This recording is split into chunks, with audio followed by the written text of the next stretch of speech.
Mother, I need to see who is at the gate.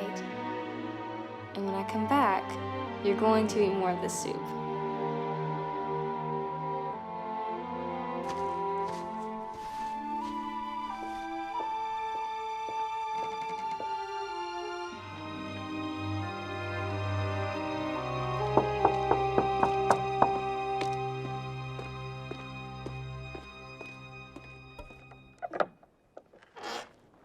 Yacoub. Uncle. Come in, come in.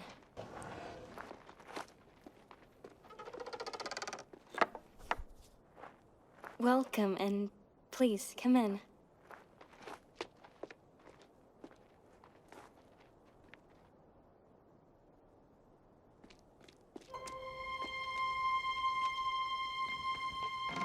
Mother, Father, Yacoub and his father are here. What do I do with them? Well, welcome them into the front room, Mariam, and then fix them a meal. And I will be there in a few moments.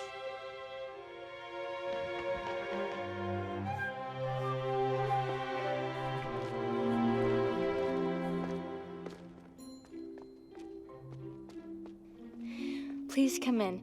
Father says he will be with you in a few moments. We are very glad to have you here. May our home be as your home.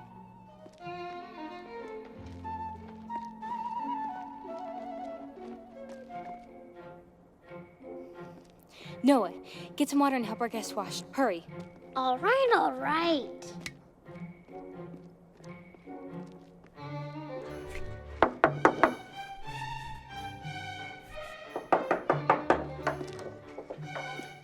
Yes, what do you want? Yacoub and his father are here. We have to make a meal. Come, hurry. All right, I'll be there as quickly as I can. Hurry. Calm down, Mariam. No, Father. Let me help you.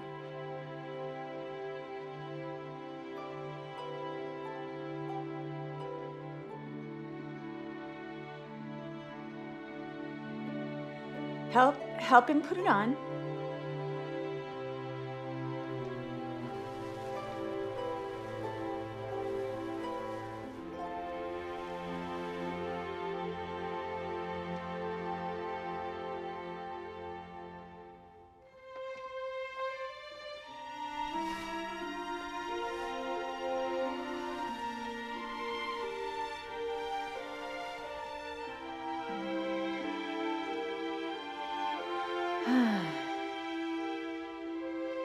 It's fine. Well, lead me to them, child.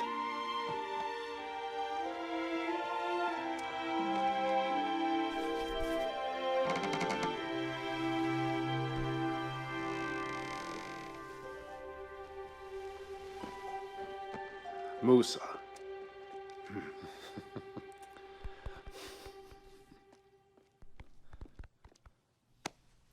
Greetings, Uncle Musa. Yacoub, please sit.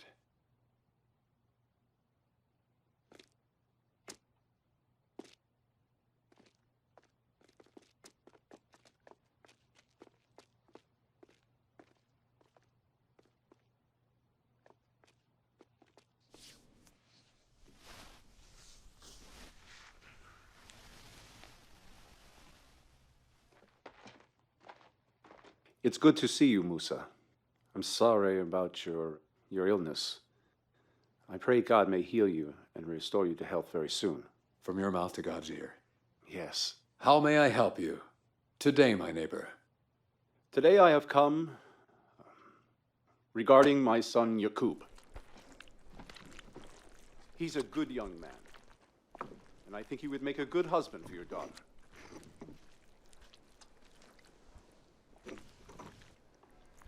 And then Yacoub's father asked Father if we couldn't shorten the engagement. He said the times are hard and no one knows what will happen tomorrow. He wants us to be married in 3 months rather than 12 months. What did your father say? He agreed. We are to be married in 3 months. They brought in Yacoub and they all signed the contract. Mm-hmm. And then Yacoub gave me this necklace. Isn't it as lovely as anything you've ever seen? It is, my dear. It's lovely.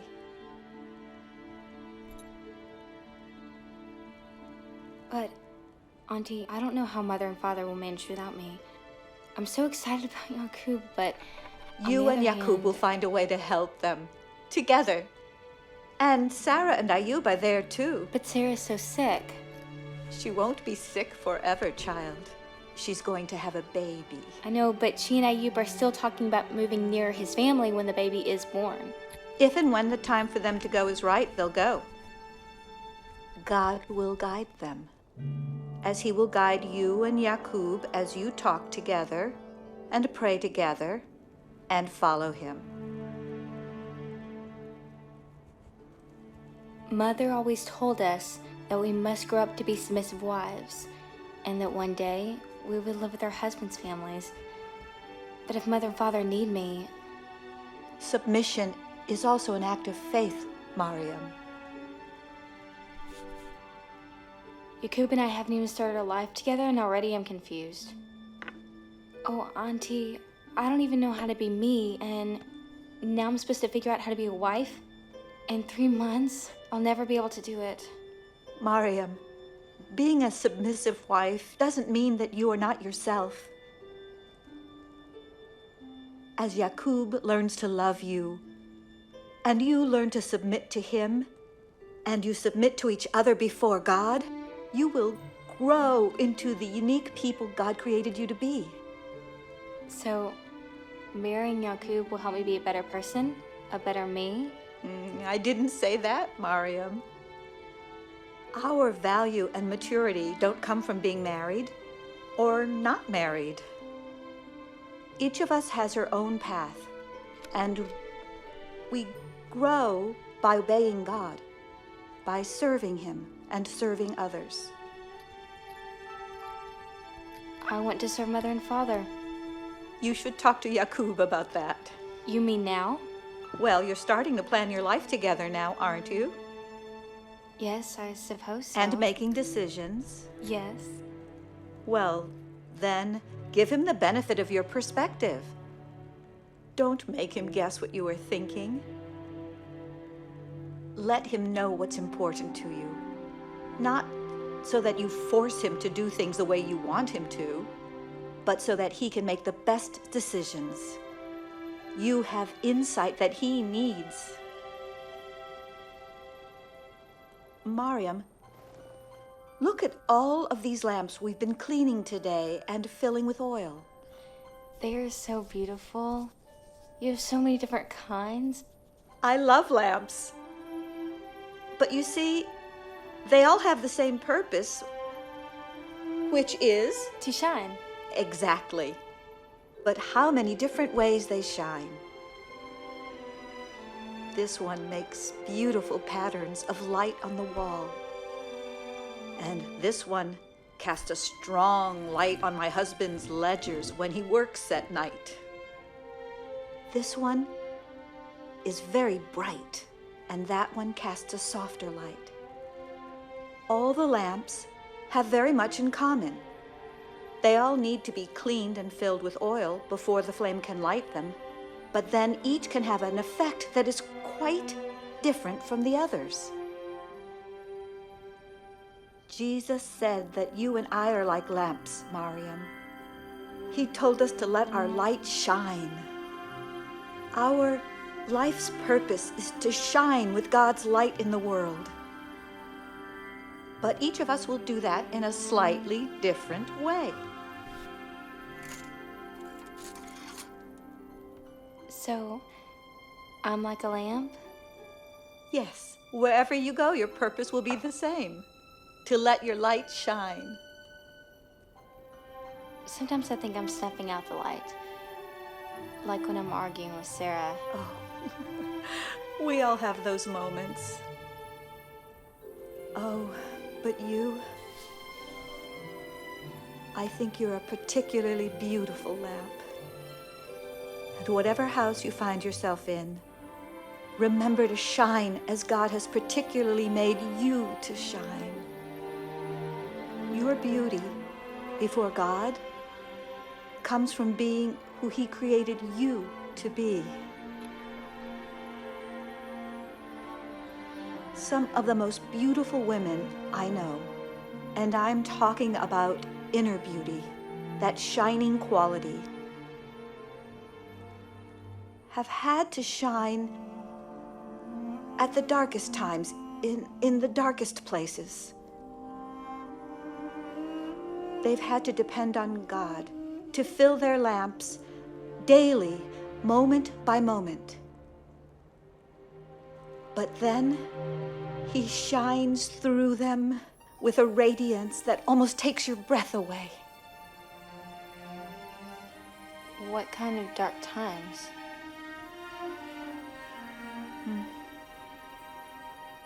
Losing a husband, or losing a child, war or famine. There are so many things. Does that frighten you? Goodness, child. If we try to imagine all the difficult things that could happen to us, it would be very hard. You always seem to shine in the dark times. Oh, I don't know about that. I don't always shine as well as I should. Do you sometimes think your life would be easier if you never married? Easier?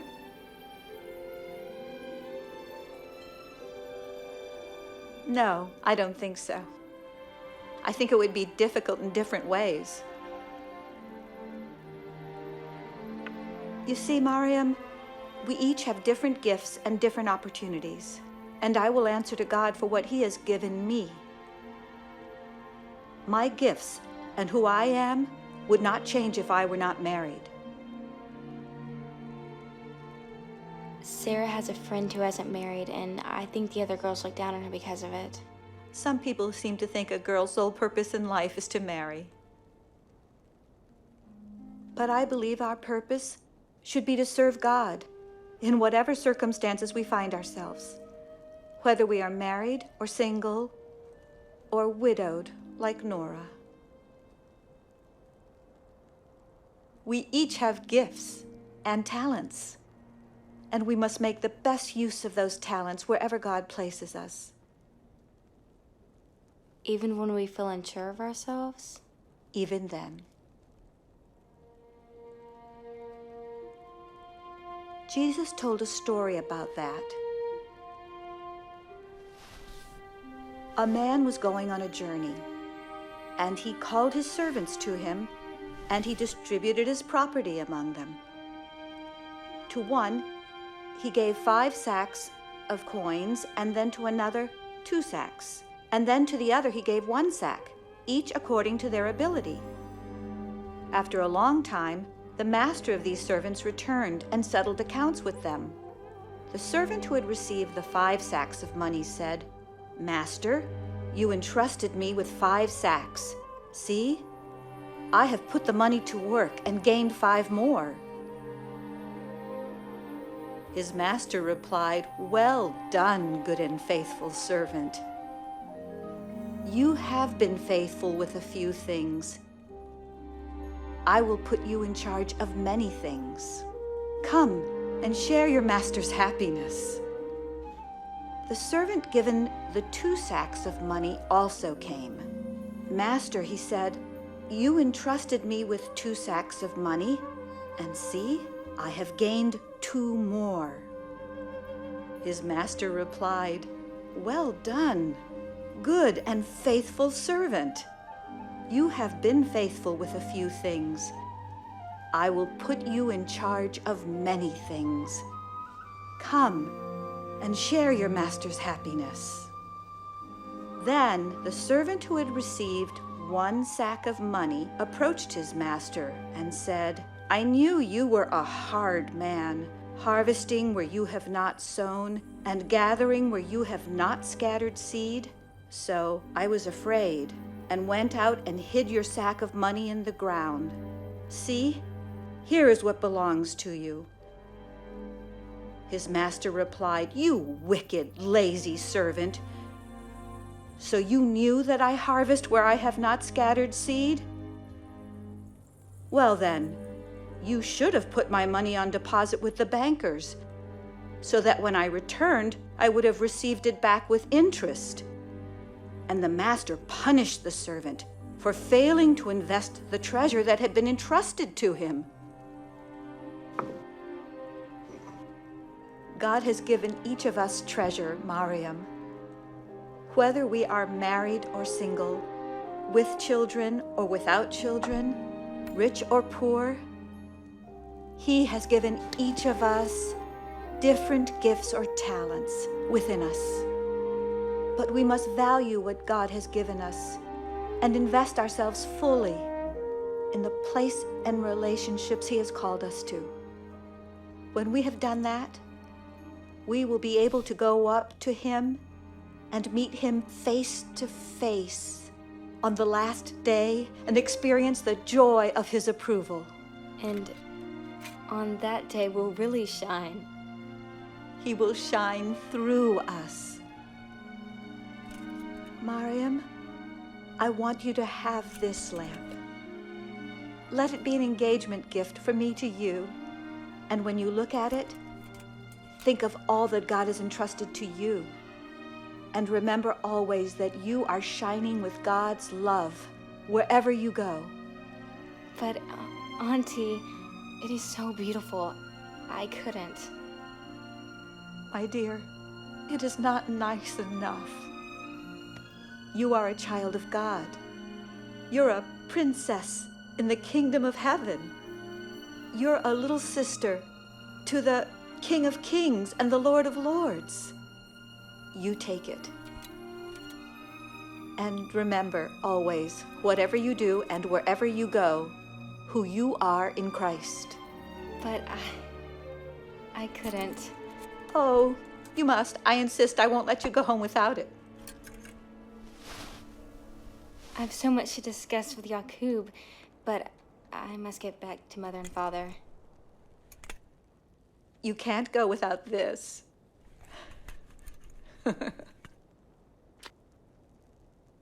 There's a young woman here to see you, ma'am. Bring her in. Dahlia! What is the matter? I'm sorry to interrupt you, but... my mother is very ill, and I heard from Mariam that you have healing power from God. Will you come with me and help my mother? I have no power of myself, but God does. I'll come, and I'll bring my medicines, and I can always pray for your mother. I'll come with you. It's on my way home. You girls go on. I'll catch up.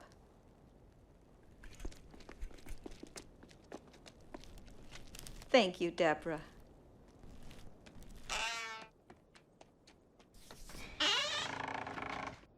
Mariam, what is that necklace? I'm to be married to Yacoub in 3 months. Oh, Mariam, that's wonderful.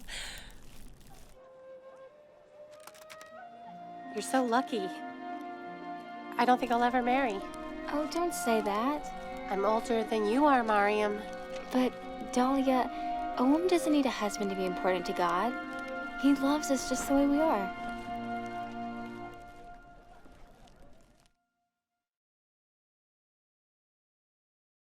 What were Mariam's concerns and fears regarding marrying Yacoub?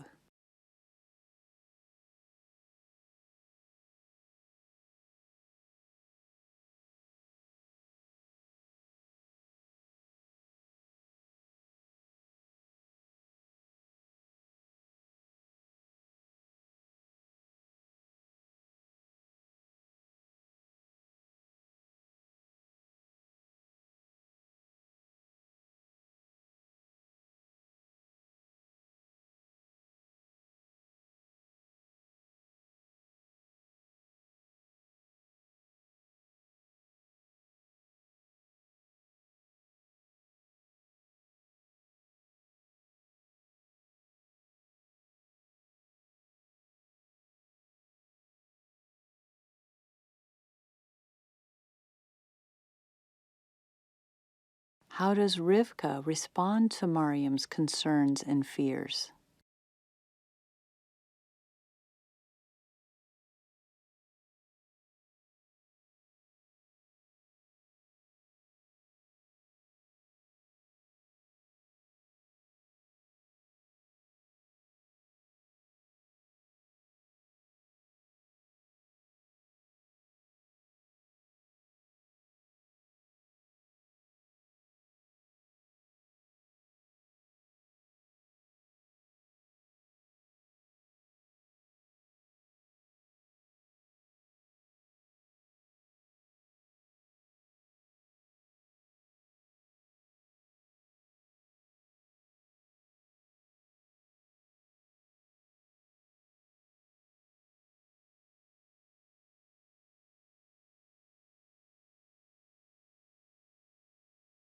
What does Rivka say concerning each woman's and man's value and purpose before God?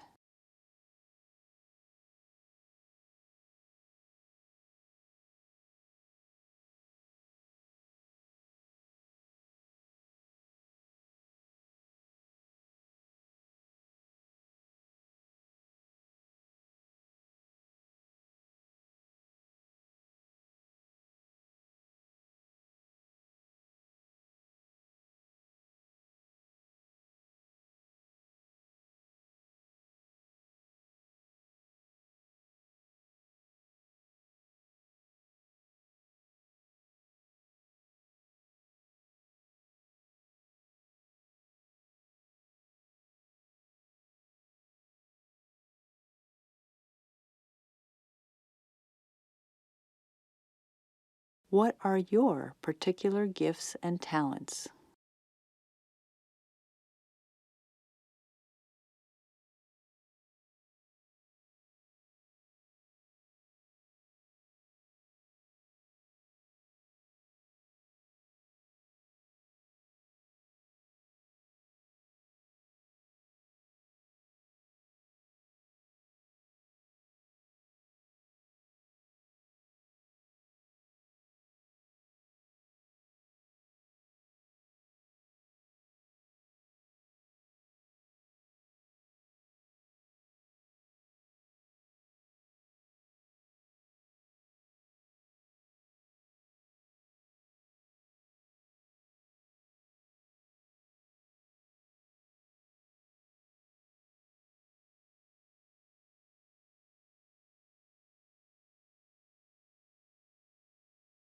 What does the parable of the talents tell us about our gifts?